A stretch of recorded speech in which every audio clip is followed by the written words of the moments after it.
That's right. This little guy right here, the Insta360 1R, is my favorite camera on the market right now in 2021, even with all the cameras we have available to us right now. In this video, I'm gonna talk a little bit about why I love this camera so much and all the ways that you can use it. I'm also going to talk a little bit about the setup of this camera because it can definitely be a little confusing, and then also talk about the editing and the post-production of this footage because it's a little bit different than traditional footage. I'm also gonna mention a couple annoyances you might wanna consider before purchasing this camera because of course, no camera's perfect. For those of you who don't know, the Insta360 1R is a 360 camera and also a regular GoPro style camera for lack of a better comparison. You can swap the lenses out super easily and achieve 360 video footage or regular footage. The design of this camera is super modular, and that's one of the reasons why I love it. Now, I pretty much only use this camera as a 360 camera as I don't see a point in not doing that. I mean, literally, you can set up the camera wherever. It doesn't matter its orientation. You can set it up however you want, and then you can choose your shot later in post so you can focus on the thing you're actually creating the content of, the story you're actually telling, rather than having to adjust the camera angle. The worst feeling in the entire world when shooting on a GoPro is you capture some amazing content, the story is so good, and then you import the footage only to realize your camera was facing the ground or it was just a little bit too pointed down or up at the sky. With the Insta360 1R, those worries completely go away, and that was my main issue when shooting with GoPro style cameras. I think there will be a day when 360 footage becomes overused, kind of like how I think drone footage is now, but in 2021, early February, I don't think that's the case yet. I love using 360 footage in my Instagram stories, in my YouTube videos, heck, even my client paid projects, because it just adds an element to your video that can't really be replicated in any other way. It's always a huge wow factor to my clients, my audience on Instagram, here on YouTube, and it's just so much fun to shoot in the 360 format. Yes, 360 footage is a little bit more of a pain to edit with in post-production, but I think it's totally worth it. By this point, I hope if you were not totally convinced on 360 footage and using it in your videos, you should be now. So with that out of the way, let's dive into this actual camera and what makes this specific 360 camera so special. Also, haven't really announced it yet, but I got a studio. This is the first official video in the actual studio. Up until now, I've been making videos, creating all my content from literally a bedroom at my house. This is a huge milestone in my professional career, in my YouTube career, and just my creator career overall. I'm super stoked. So with that being said, I hope you don't mind the echo too much. I haven't done any sort of soundproofing yet. That will come. I literally moved in last week and just threw these backdrops up yesterday. Probably my favorite thing about the Insta360 1R is first, that it just works well, and second, its size. It's kind of the same form factor, the same size as like a regular GoPro. When you compare it to other 360 cameras on the market, like the GoPro Max, that thing is this big box. It's bulky, it's hard to mount in smaller places, it's harder to throw in your bag, it just takes up more space everywhere. So point for the Insta360 1R because of its size. I also like this because you do have that ability to swap out lenses like I mentioned earlier. If you really just don't need that 360 footage and you just want regular looking footage, you just pop that lens on and now you have way smaller files, way easier to edit files. You're essentially getting two cameras in one, so that is a huge value. So when do I use 360 footage in my videos? I use 360 footage in my videos anytime I kind of want to add another element or spice it up without having to take too much time focusing on like setting another shot up. For example, this camera basically lives in my backpack all the time with the invisible selfie stick that Insta360 sells. Say I'm out somewhere epic, shooting photos, and I would just love some behind the scenes content to post to my Instagram stories or even incorporate in like another gear review video on YouTube. It literally takes me 2 seconds to bust this camera out, pull the selfie stick, and get a super sick shot. Like I mentioned earlier, you don't have to focus where you're aiming the camera really. It kind of does all the work for you. So it's super easy to use if you want to grab those quick shots that add another element to your video. 360 footage could open up a whole nother realm of revenue streams for your business, like doing real estate walkthrough videos that are more immersive than the regular footage you see. It's just one more piece of kit that you can add as a value stack to the video you might be already creating for your client.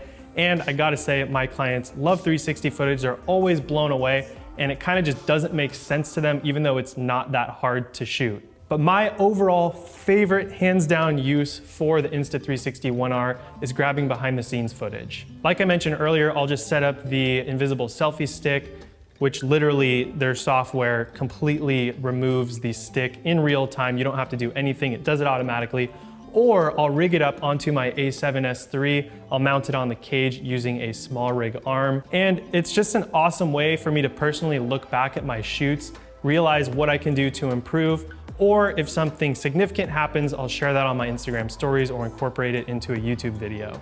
If I'm flying my drone, I'll either mount it on a head mount or a chest mount to get some really cool looking behind the scenes footage. Or if I'm just being lazy and I don't want to pull out my A7S III to get a quick vlog shot, I'll just bust this guy out. It actually has some pretty decent audio quality. So while this camera is super rad and I love it, with anything there will be some downsides, so I want to dive into that.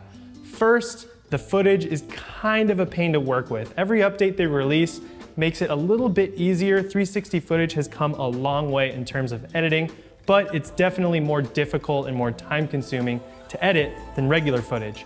But you have to look at it from the perspective of you're also getting a lot more out of this footage. You're literally getting a 360 surround video that you can point the camera wherever and then choose where you want it to face in post. So that's kind of a given. A little bit later in this video, I'm gonna break down my workflow for editing this footage and what I have found works the best for me depending on the platform I'm posting the footage on, so stay tuned if you're interested in that. My second annoyance with this camera, let me punch in a little bit, is when I have this cage on it, which is most of the time because it allows me to mount it to things like that. That little barn door there, if we can get it in focus, is very difficult to open when that cage is on. And what's inside of that is your SD card and your ability to charge it. And these batteries don't last long. So I'm charging this thing pretty much after every single time I use it. So to get to that port easily, I have to pop this whole cage off, which is just a little bit annoying. I feel like they could have designed that a little bit better. Another annoying thing I experienced is getting replacement parts for this camera.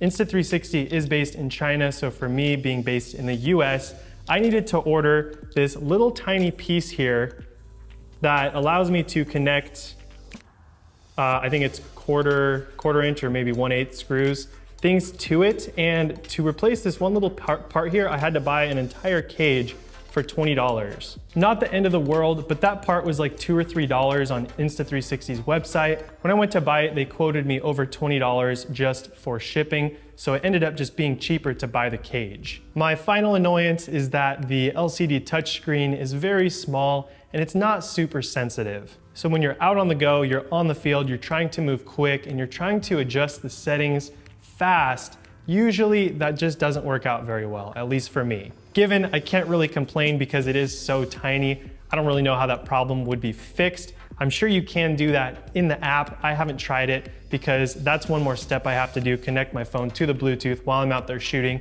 and then try and adjust things that way. I think it's probably just easier to do on the LCD screen on the camera.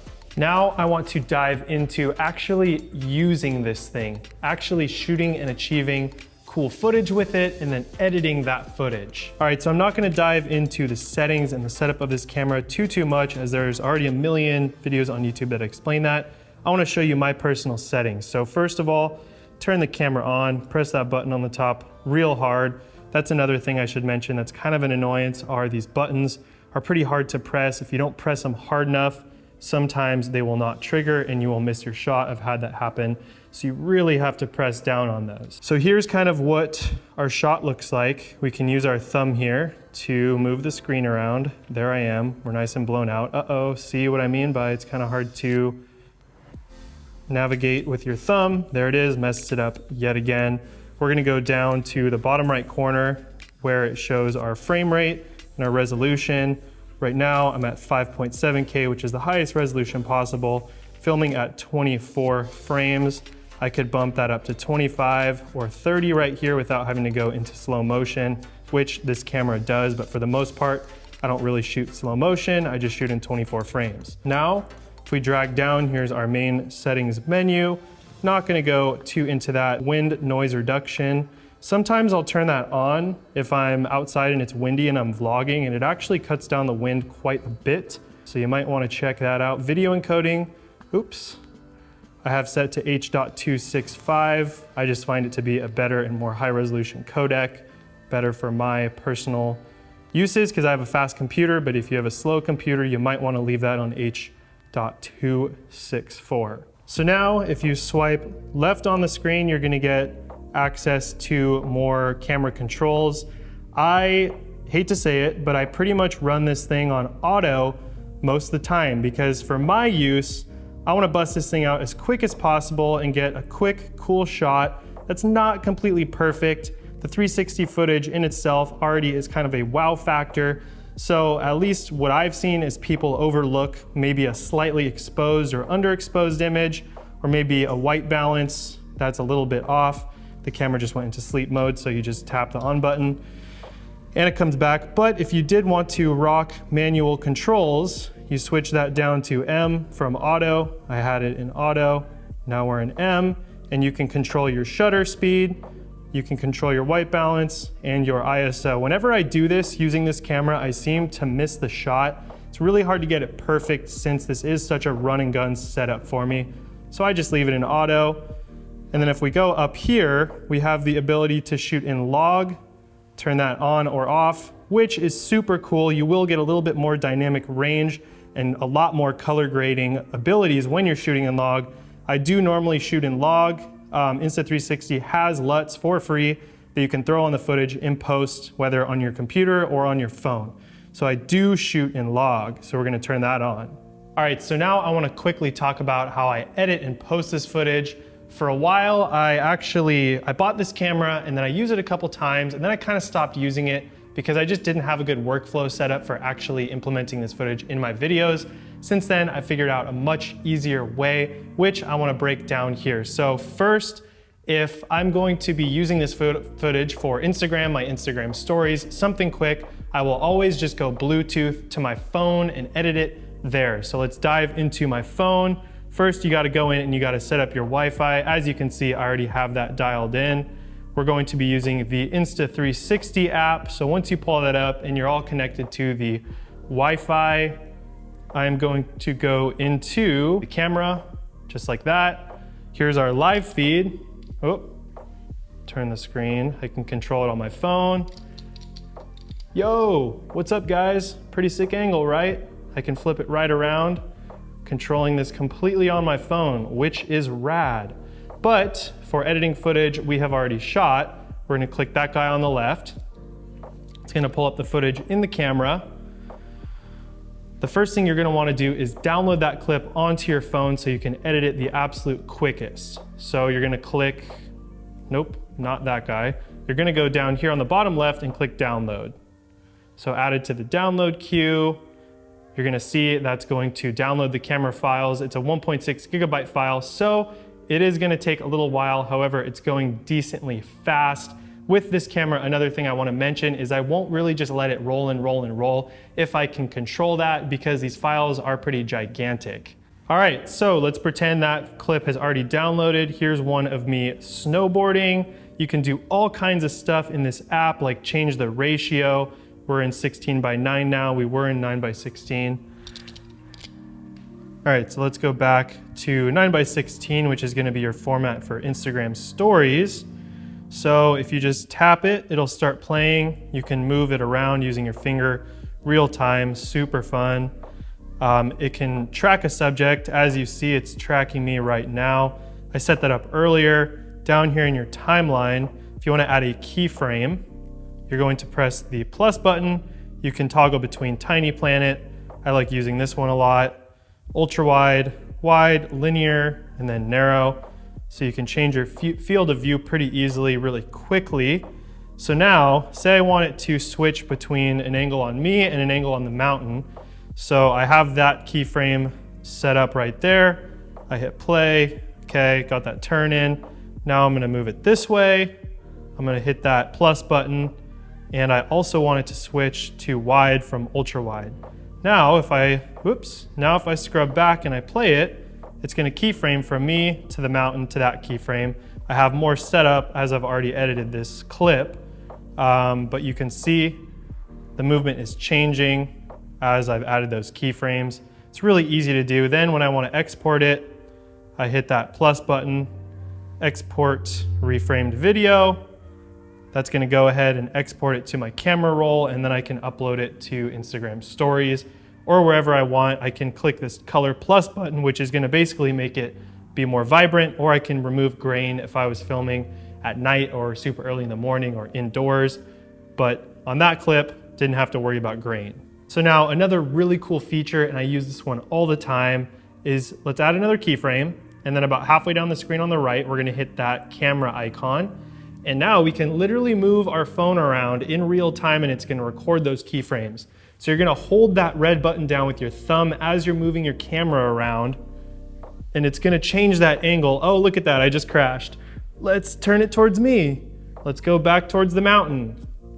And then you let go and you hit the check button, and now it has recorded all those keyframes that you just recorded real time by moving your camera around. I love that feature because it's so quick and it's so easy to use.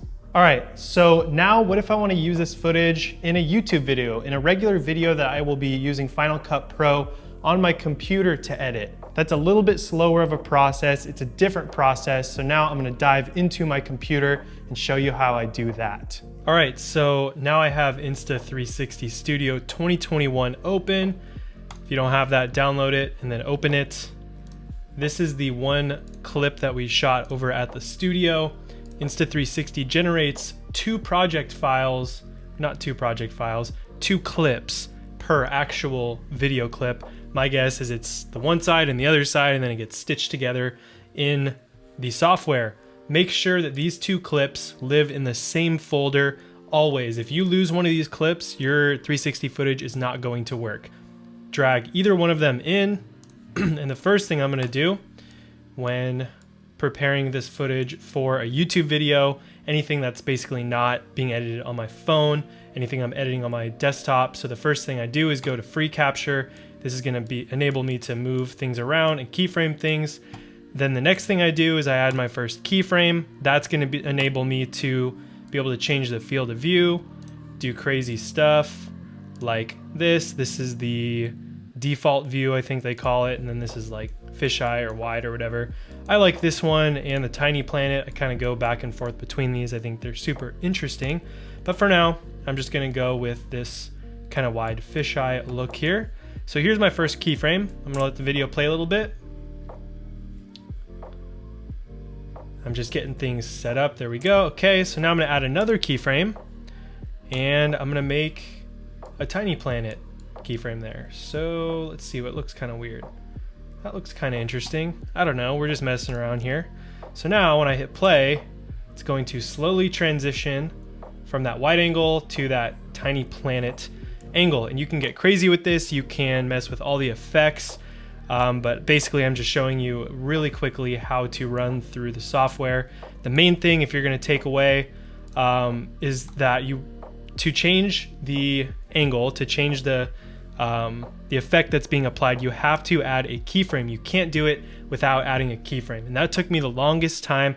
I was convinced that I just had a bad copy of the camera or something for a while, and I thought I couldn't do any of this stuff because let me delete these keyframes.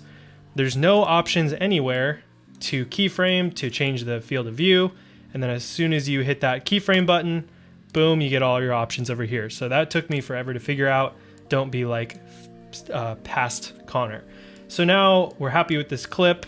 I'm gonna export it. This is our selection, by the way. So drag it to figure out which area you only want. It's kind of like their version of cutting the clip. So now to export it, you can choose if you want the flow state stabilization. For this, it doesn't matter, but what it does is it locks the horizon, so I'm gonna keep that on. If you want it to lock direction, like you're following someone, you don't want it to kind of move around, you can do that. But again, doesn't matter here, so I'm gonna uncheck that. I'm gonna hit this little export button up here. I'm gonna export it in 1080p, 24 frames, H.265, and you could even do ProRes. I'm actually going to do ProRes 422 because it's going into Final Cut Pro. And then I'm going to actually remove grain because we are indoors. It's a little noisy. And I'm going to hit that color plus. Actually, this one was recorded in log, so I'm not going to do that. I'm going to add a LUT in Final Cut Pro. So now just hit OK, exports. When this is done, all you do is you go to wherever you exported it, you drag it into your editing software, whether that is Premiere Pro, DaVinci, Final Cut Pro X. Now you might see these buttons down here, use Premiere Pro or Final Cut Pro X. Insta360 1R, or I guess Insta360 in general, does have a plugin that will work with these two platforms. However, you have to film in more limited file types in the camera, and I don't like doing that. I like shooting in whatever I need to shoot in and then do whatever I need to do to get that footage to look nice. So I generally edit everything in the Insta360 Studio, the native app, and then I export it and I bring it into Final Cut. So now we're in Final Cut Pro X. Really quickly, I want to show you how I apply that LUT, pull my custom LUT onto the clip. I already have it uploaded, but it's the dual lens 360 LUT that we're going to be using. You can download that off Insta360's website, and now your footage is looking nice. You can control the mix of the log versus the LUT. So I'll usually back off a little bit, and then I'll make my own custom adjustments, which I'm not going to get into at all whatsoever right now. But you get the point. You can make your own LUTs. You can make the footage look really cinematic and match with your higher quality cameras. For me, I'm matching it with the A7S III when I'm shooting an S-Log 3. So as you can tell, I really love this little camera. It has so many uses. I would argue it has many more uses than a regular $1, $2, $3, $4, $5,000 plus mirrorless camera. I can use this thing for so many different ways. And the fact that it only costs $300 or $400 is a no-brainer to add it to my kit. And I think it would be wise for you to do the same if you want to grab footage like this. If you enjoyed this video, don't be afraid to hit that subscribe button. I would really appreciate that. Helps the growth and the future of this channel. I love making this kind of content, and by having you hit that subscribe button and watch all my videos, it helps that good old algorithm push this video even further, and you get to see what comes next. Hit the like if you also enjoyed. If you have questions, leave them down below in the comments and I'll get back to you. There are a lot of things that I left out of this video for the sake of it not being too long. Maybe I'll do a really deep dive in the future because, like I mentioned, there are a ton of settings with this camera. Hopefully you got the basics in this video and you're excited to start shooting some 360 footage of your own. I'll see you guys in the next one. Peace.